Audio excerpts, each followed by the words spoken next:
जय हिंद दोस्तों। Welcome to our channel Bharat Pak Tadka news.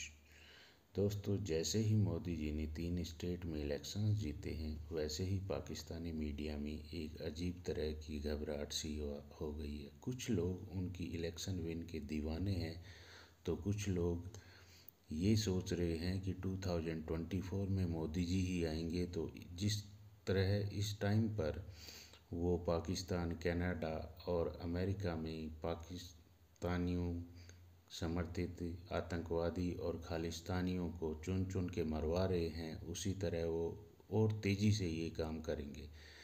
तो इस तरह की बेचैनी के लिए आइए दोस्तों, देखते हैं पाकिस्तानी न्यूज़ चैनल्स के रिएक्शंस। Thank you. इलेक्शन था, प्री इलेक्शन एक पोल, जिस तरह यहाँ अमेरिका के अंदर मिड टर्म इलेक्शन होते हैं, उससे फोरकास्ट की जाती है और गवर्नमेंट की और लीडर्स की परफॉर्मेंस को चेक किया जाता है। ये बिल्कुल वही तरीका था। इस पे मेरा तो यही ऑलमोस्ट यही फोरकास्ट कर रहा था। उसकी वजह ये है कि मोदी साहब कभी भी इलेक्शन कैंपेन से बाहर हुए ही नहीं। वो हमेशा हर चीज ही लग रहा होता है जिस तरह कैंपेन चला रहे हैं। अब उसमें मैं जो उनके मैं फैक्टर जो खासकर बताना चाहूंगा, उन्होंने पिछले 2 साल से खासकर जो मैं कहूंगा G20 की लीडरशिप कर लें आप, फिर उनके पूरे अमेरिका बर्तानिया के दौरे, उसके बाद इकोनॉमी को उन्होंने जो इस वक्त 7.8% पे जा रही है, ग्लोबल साउथ की लीडरशिप है, क्वाड्स में उनका होना, और उसके बाद जो चंद्रयान ने उसके ऊपर बोनस, आदित्य-1 का उसके ऊपर डिफेंस कॉन्ट्रैक्ट्स हैं, और आखिर में जाके उन्होंने जो सबसे ज्यादा जो फाइनल स्ट्रोक उन्होंने दिया है तेजाज के ऊपर, जो उन्होंने 30 मिनट्स जो है, और खासकर टॉम क्रूज बन के जो उन्होंने वो फ्लाइट की है, वो मेरा ख्याल में कैंपेन की एक आखिरी चीज थी। और दूसरा ये यहां जरूर बताना चाहूंगा कि इतने बड़े मुल्क का वजीर आजम होना, लेकिन उसके बाद भी उन्होंने जाके स्टेटों में ऑन ग्राउंड कैंपेन की है। और मैं समझता हूं कि he will be considered a legendary prime minister in India, or not only in India. The books will be written on him from his humble background, the way he has taken a country to the super power level. मैं यहाँ ये mention करना चाहूंगा, जयशंकर साहब ने, जब हमारे Tony बिल्किन साहब मौजूद थे कट्ठी प्रेस कॉन्फ्रेंस में, उनका एक लफ्ज है मुझे हमेशा याद रहता है। वो कहते हैं कि America is not the only super power right now.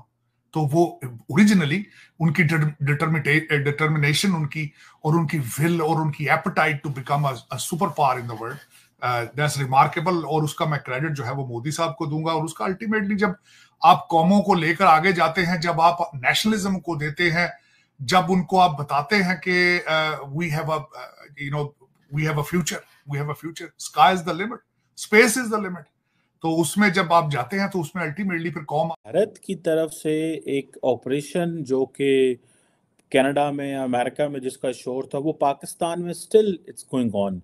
आज सुनने में आया है कि एक लश्कर तैयबा के एक शख्स थे, he is considered one of the close person of Hafiz Saeed, Adnan Ahmed उनका नाम है। उनको कराची में जो है वो मार दिया गया है। This is what it has been reported by many people. Anyhow, ये कहा जाता है कि इसका नाम हंजला अदनान था। मास्टरमाइंड कहते हैं इसको इंडियन मीडिया वाले, कि 2016 का जो अटैक हुआ था सीआरपीएफ के एनवॉय में, ये कैसे हो सकता है कि without presence of Indian apparatus in Pakistan, how is it possible? ये मुमकिन ही नहीं है। सो इट मीन्स के वो अपरेटस जो अमेरिका में या कनाडा में हमने जिसका शोर सुना पूरी दुनिया में, वो पाकिस्तान के अंदर भी मौजूद है।